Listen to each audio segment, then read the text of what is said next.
Inside Wisconsin is brought to you by Bay Care Clinic, Cobblestone Creek, the University of Wisconsin-Platteville, Mill Home Supper Club, Festival Foods, Capital Credit Union, and North Star Mohican Casino Resort. Shut up and sit down. Back here with LeRoy Butler, four-time Pro Bowl. Let's go with it. Super Bowl champion. I don't think there's a better title for anybody in there. And in full disclosure, Trevor, you haven't been to my parents' house. Like everybody, though, we have a Packer room, right? It's 3 candles and a picture of the Virgin Mary from being a shrine to LeRoy Butler in our basement. It's that close. Well, I love your family. There's pictures of the introduction into the Packer Hall of Fame when that happened that I was fortunate of, and I'm not sure I can ever properly thank you and repay you for allowing me to present you that night, which was such a wonderful and well-deserved night. And good. Yeah, and I have no doubt. Is it hard waiting? Because, like I said, I think the Canton call is coming. The numbers are all there, the championships, but there's sort of a pecking order that, okay, I get you feel like you're either a Hall of Famer or you're not, but we just can't put everybody in on the same day. We've got to have the ceremony next year too. Is that important to you? How much would you like to have that on the resume? The reason why it's important, yes, it is important. It's important because of my story. My story, African-American, from the inner city in special needs class, special education. My teachers were my real heroes. My mom bringing up 5 kids by herself, had 3 jobs, caught 2 buses, just a carpool. And to play in high school as a first All-American in my school history, going to Florida State University, and Coach Bobby Bowden only has 1 home visit. And he chose me to come to the projects to tell my mom that he's going to give me a scholarship. Although I was a Prop 48, that meant I didn't pass the SAT test, didn't get a high enough score. Going to the most storied franchise. Oh, yeah, it's important. Because I want people to know that a Hall of Famer is still supposed to be a normal guy. Everything we've talked about won't change. And I think I would be one of the few Hall of Famers, once I make it, that's still going to schools, live in Oak Creek, and I just want to show kids that it's attainable.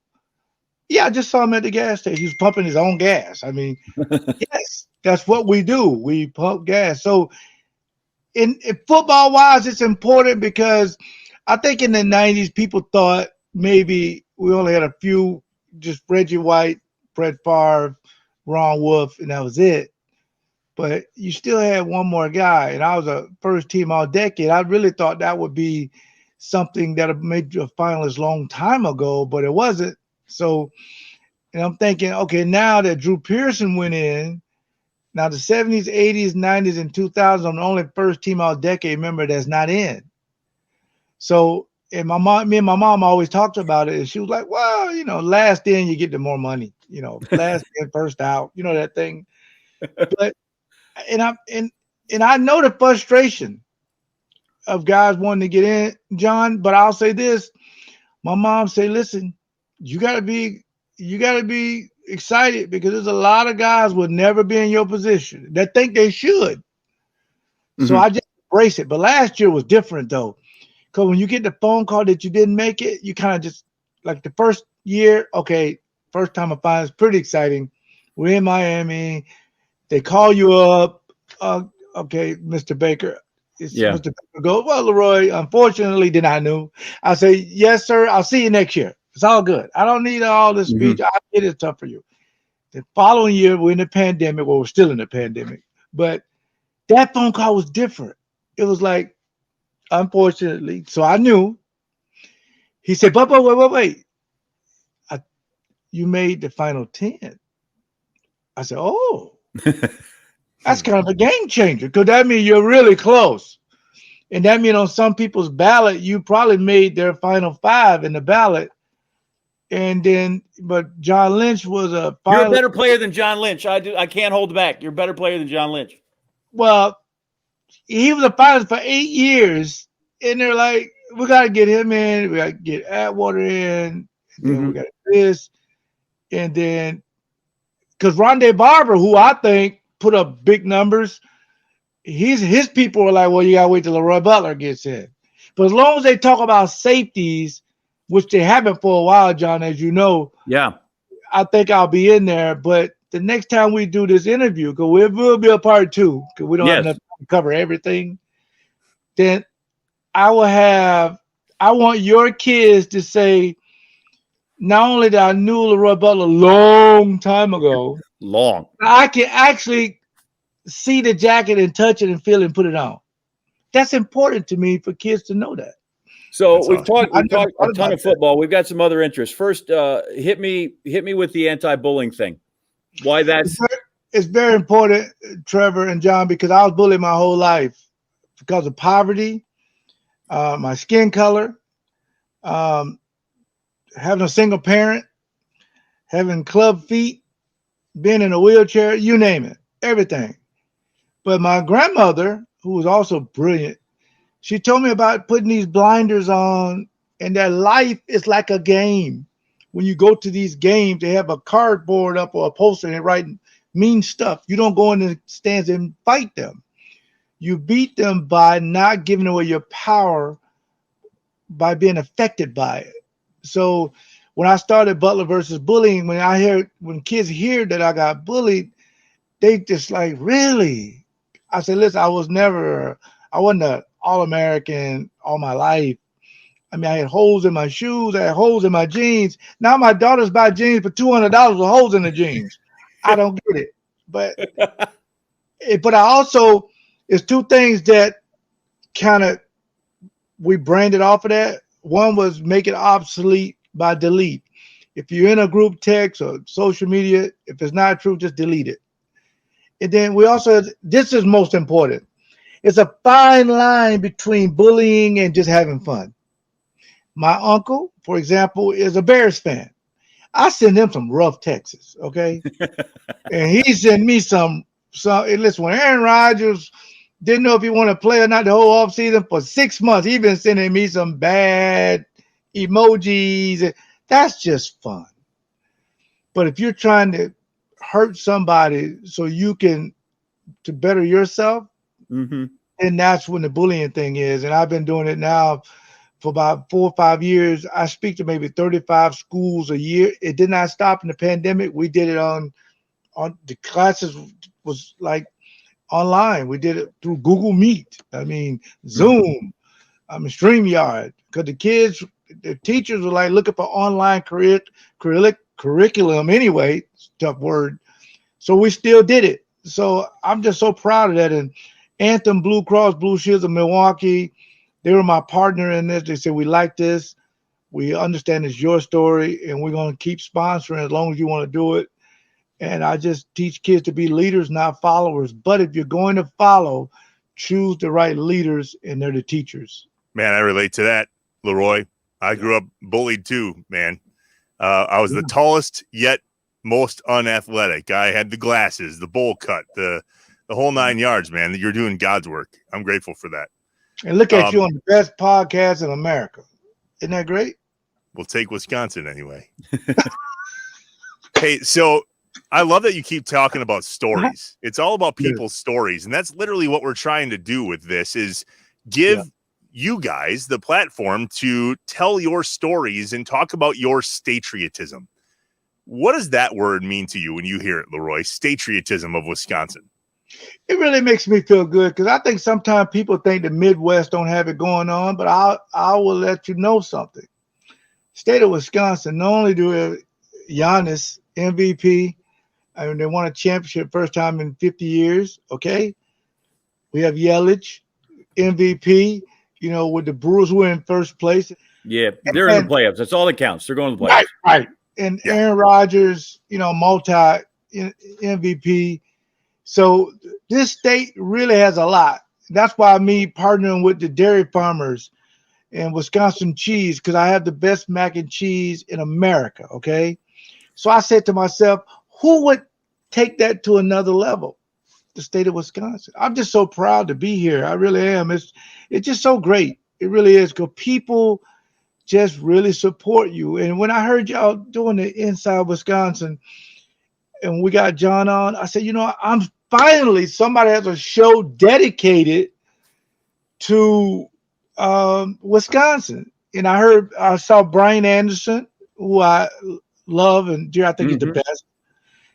I mean, you guys, if without your platform, it'd be hard for people to know how much we love it here, and really to let the fans know that we're here with you. We're a part of the fabric of this great state, and we do a lot for people. And I think that I'm just so thrilled to be here because I can always vacation in Florida or wherever. Right. But to me, the best state is Wisconsin. I'm for certain not going to make light of the bullying thing, but you touched on these guys MVPs. Aaron Rodgers has got a lot of MVPs. He's done 13 years of starting quarterback. And after the Saints game, he got bullied.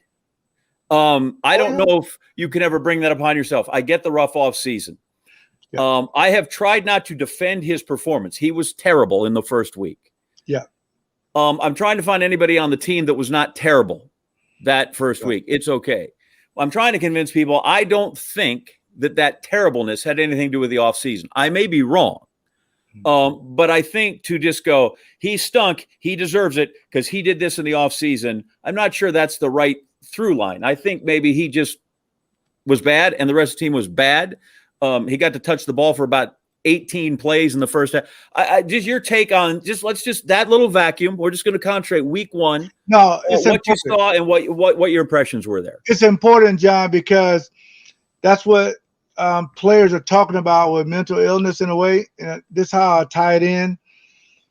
Say you have a disagreement with your wife, your significant other, your girlfriend or your boyfriend, or maybe, you got a nice white dress on and then, you go somewhere and a guy spills wine on you. Or say your dog is, you tell your kids don't give him bread, but they give him bread. All that's going on in your head. Now step up and make 2 free throws. It's hard. Step up and play a game that you really got a lot going on. See, society don't really have to deal with that. Players have to deal with what society does and not go play a game. Mm-hmm. So players got to understand that don't even look at social media when you play bad. Only look at it when you play good. But I just want fans to know sometimes we have to give a guy some space to figure it out.